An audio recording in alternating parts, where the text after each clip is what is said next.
न तेरा है न मेरा है ये हिंदुस्तान सबका है, नहीं समझी गई ये बात तो नुकसान सबका है। जो इसमें मिल गई नदियां वो दिखलाई नहीं देती, महासागर बनाने में मगर एहसान सबका है।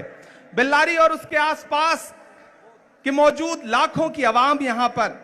आदरणीय राहुल गांधी जी भारत को जोड़ने की मुहिम लेकर के कन्याकुमारी से अपने साथ हजारों लाखों की तादाद में लोगों को लेकर के निकले हैं और ये यात्रा शहर शहर, गली गली, गांव गांव होती हुई कर्नाटक के बेल्लारी शहर में है। मैं आपसे बात करने के लिए आया था, लेकिन तब तक हमारे नेताजी राहुल गांधी जी आ चुके हैं। मैं अपनी वाणी को विराम देता हूं और बस इतना कह रहा हूं कि राहुल गांधी जी की जो ये मुहिम है, इस मुहिम के लिए हिंदुस्तान का एक एक शख्स राहुल गांधी जी के साथ खड़ा है। और कर्नाटक की आवाम, मैं आपसे ये कहना चाहता हूं कि भारतीय जनता पार्टी की सरकार ने, चाहे वो यहां हो या दिल्ली में बैठी हो,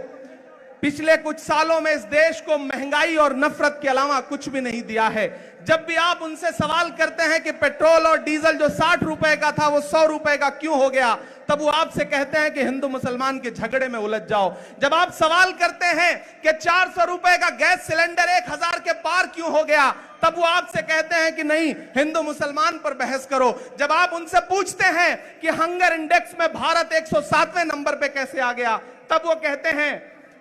कि आप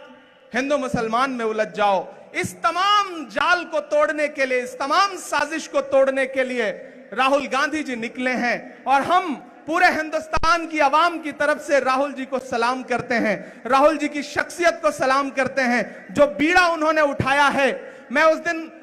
यात्रा में साथ चल रहा था तो किसी पत्रकार ने मुझसे कहा कि आप चल रहे हैं तो आपको कैसा महसूस हो रहा है, तो मैंने एक ही बात कही कि मैं महात्मा गांधी के दौर में पैदा हुआ होता तो शायद मैं उनके साथ चल रहा होता, लेकिन मैं इस दौर के गांधी के साथ पैदा हुआ हूं तो मैं अपने दौर के गांधी के साथ चल रहा हूं। और मुझे ऐसा लग रहा है कि मैं एक ऐसी मुहिम में चल रहा हूं कि आने वाली नस्लें जब पूछेंगी कि जब मुल्क में नफरतों की आग लगी थी, महंगाई आसमान को छू रही थी, दिल्ली की गद्दी पर बैठा हुआ हाकिम बात करने को तैयार नहीं था, ऐसे में आप क्या कर रहे थे, तब मैं फख्र से कह सकूंगा, गर्व से कह सकूंगा कि मैं अपने नेता राहुल गांधी जी के कदम से कदम मिला करके कन्याकुमारी से कश्मीर तक अपने पांव के छालों की परवाह किए बिना जा रहा था और भारत को जोड़ने की कोशिश कर रहा था। मैं एक बार फिर से राहुल जी को सलाम करता हूं और मैं जानता हूं कि चाहे बारिश हो या आंधी, नहीं रुकेगा राहुल गांधी। राहुल जी आगे जाएंगे और हम सब उनके साथ खड़े हैं और कर्नाटक से लेकर के दिल्ली तक ये जो नफरत वाली हुकूमतें हैं इन्हें रख देंगे। कर्नाटक में नफरत का नाटक अब और नहीं चलेगा। मैं आदरणीय राहुल जी का एक बार फिर से बहुत बहुत स्वागत करता हूं। धन्यवाद।